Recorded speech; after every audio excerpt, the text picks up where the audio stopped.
Hi everyone, I just wanted to do my 39-week vlog very quickly because I've just been filming my what's in my hospital bag video, which is on my main channel, or will be on my main channel, and I've got my camera set up and I thought I've actually got some makeup on and I look acceptable, so why not film my update. So if you've been following on the website, you'll know that there's been this whole trauma with being diagnosed with gestational diabetes by the diabetes team, and then someone else saying that I don't have it, and then someone else saying that I do have it. And that's just been really annoying. It's not put a dampener on the last couple of weeks of pregnancy, but it's just made it more difficult because, you know, when you're looking after a toddler and you're pregnant, it's really hard to find time to eat proper stuff anyway. And then when you've got all these restrictions and you're not really sure about what you're supposed to be doing and nobody's really guiding you, it just makes it very, very difficult to feel like you're being nourished. So it's just been a bit annoying, really. Nothing else to report in terms of body and changes. The baby's really active compared to how Angelica was. So that's quite good because it's always just very reassuring. But I've been paranoid that my bump has been shrinking.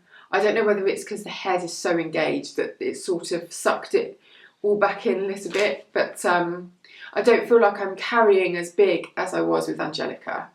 But maybe that's because she was breech, so the whole of her was just on the outside of me. I'm not sure. And some days I feel like really lithe and like I can tackle anything, and other days I feel really big and cumbersome. So that's kind of weird. My boobs have started getting quite big.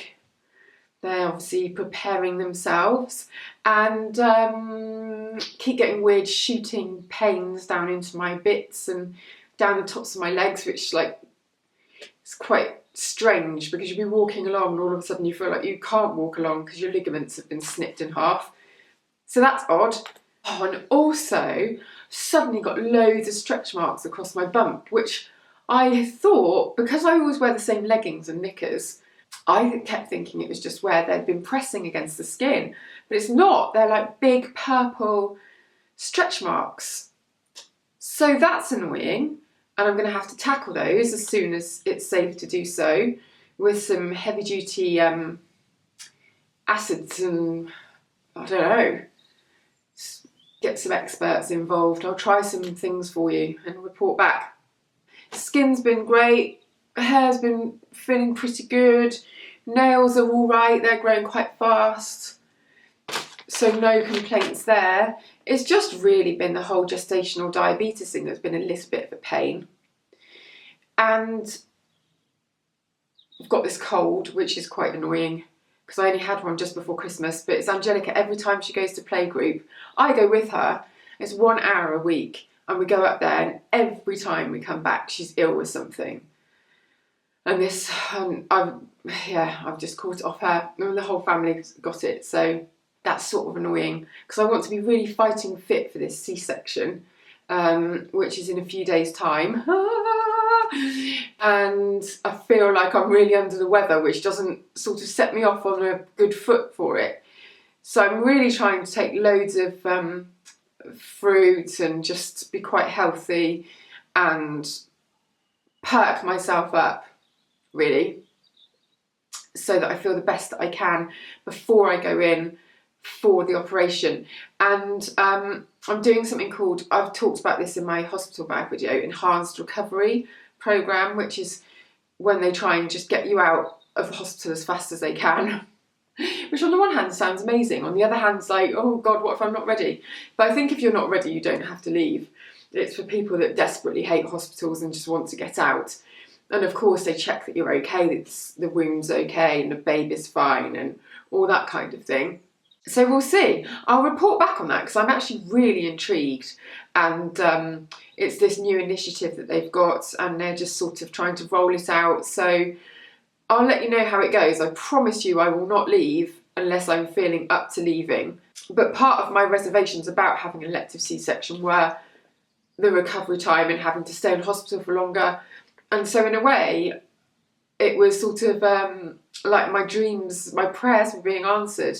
But then on the other hand, I was like, could be quite nice to have a couple of days rest in the hospital before I have to come back and it's all crazy. Have been working like a complete maniac.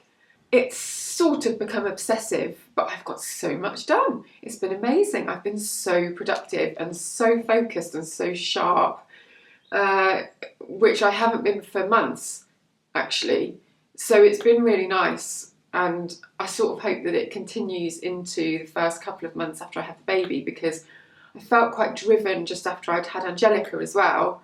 And so it would be quite nice if when the baby's sleeping I can get stuff done, but I've got to try and remember to really enjoy it and not try and do too many things at once. So I'm just getting things ticked off so that I don't have to worry about them once the baby's here, and I can just blissfully spend time with the baby and make sure Angelica's okay with the baby and settling in and not feeling left out.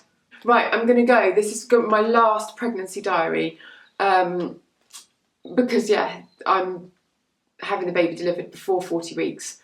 2 days before my due date. So there won't be a 40-week diary, which is crazy because I think there was a 42-week one with Angelica, or 41-week. So yeah, next time I update you, I will be mum of 2, which is just the most bizarre feeling. So I shall see you then. Make sure you check out all of my blog posts I've been doing. I've done so many on the uphill. I'll put the link to that below. And yeah, see you next time.